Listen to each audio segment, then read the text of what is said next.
Hola, jo sóc la Júlia, tinc 12 anys i avui us vinc a parlar del llenguatge no verbal i us vinc a donar uns quants consells.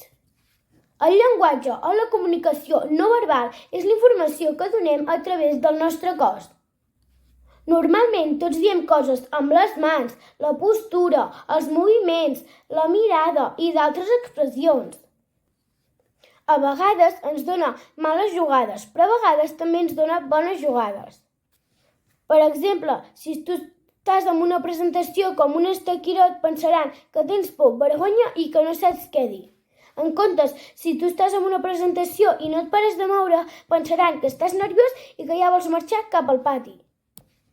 Jo quan estic en una presentació, amb un PowerPoint, amb una obra de teatre o si estic nerviosa, no em paro de mossegar les ungles, tocar-me la roba i el cabell també. Està bé que et vulguis moure en una presentació, però no tant, perquè si no semblaràs que estiguis en una lluita de rap.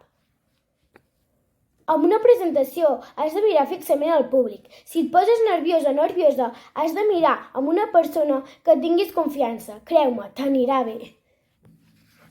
I per acabar, per saber-t'ho de memòria i no quedar-te en blanc, digue'ls als teus familiars que et donguin una mica de temps perquè t'ajudin a aprendre-t'ho de memòria i després ho presentes. Bueno, i aquí ha acabat el vídeo. Gràcies per escoltar-me. Espero que els consells hagin servit d'algú i que hàgiu entès tot el que he explicat. Adeu!